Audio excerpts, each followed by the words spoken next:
ഇനി പ്രേക്ഷകർക്ക് cuteness alert കൊടുക്കേണ്ട റിപ്പോർട്ടിലേക്കാണ്. കാലിഫോർണിയൻ തീരത്ത് അമ്മയോടൊപ്പം ഒഴുകി നടക്കുന്ന ഒരു നീർനായ കുഞ്ഞനാണ് ഇപ്പോൾ മോറോ ഹാർബറിലെ കൗതുക കാഴ്ച.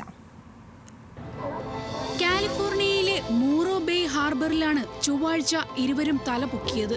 കുഞ്ഞുമായി വെള്ളത്തിലൂടെ ഒഴുകുന്ന അമ്മ നീർനായ. വികൃതിക്കുട്ടിയായ കുഞ്ഞൻ വെള്ളത്തിൽ നീന്തൽ പരിശീലനത്തിന് മുതിരുന്നുണ്ടെങ്കിലും ഓരോ നീക്കവും അമ്മയുടെ കർശന നിരീക്ഷണത്തിലാണ്. ശ്രദ്ധിച്ചില്ലെങ്കിൽ ആൾ വെള്ളത്തിനൊപ്പം ഒഴുകിപ്പോകും.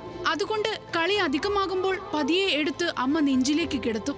സമുദ്രജീവിയാണെങ്കിലും നീന്തൽ പഠിക്കാൻ 3 മുതൽ 4 മാസം വരെ സമയം വേണം നീർനായ കുഞ്ഞുങ്ങൾക്ക്. അത്രയും കാലം അമ്മയുടെ നെഞ്ചിലാണ് അവർ കൂടുതലും കഴിയുക. അധിക നേരം വെള്ളത്തിൽ ഒഴുകിയാൽ കുഞ്ഞൻ നീർനായകൾ തണുത്തു വിറയ്ക്കും.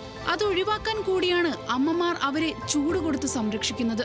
സന്ദർശകർ ഒരകലത്തിൽ നിന്ന് ഈ ക്യൂട്ട്നെസ് നിരീക്ഷിച്ചാൽ മതിയെന്ന് കർശന നിർദ്ദേശമുണ്ട്. മനുഷ്യ സാന്നിധ്യം അപകടമായി കാണുന്നത് കൊണ്ട് തന്നെ ഒരുപാട് അടുത്ത് ആളുകളെ കണ്ടാൽ അമ്മ നീർനായ കുഞ്ഞിനെയും കൊണ്ട് കടന്നു കളയും. കാലിഫോർണിയയിലെ നീർനായകളുടെ പ്രധാന ആവാസ വ്യവസ്ഥകളിലൊന്നാണ് മോറോ തീരം. നീർനായകൾക്ക് പ്രത്യേകമായി പ്രജനന കാലമൊന്നുമില്ലെങ്കിലും ഒക്ടോബർ ജനുവരി കാലയളവിലാണ് കുഞ്ഞു നീർനായകൾ കൂടുതലും തീരത്തടുക്കാറുള്ളത്. International desk, news Malayalam.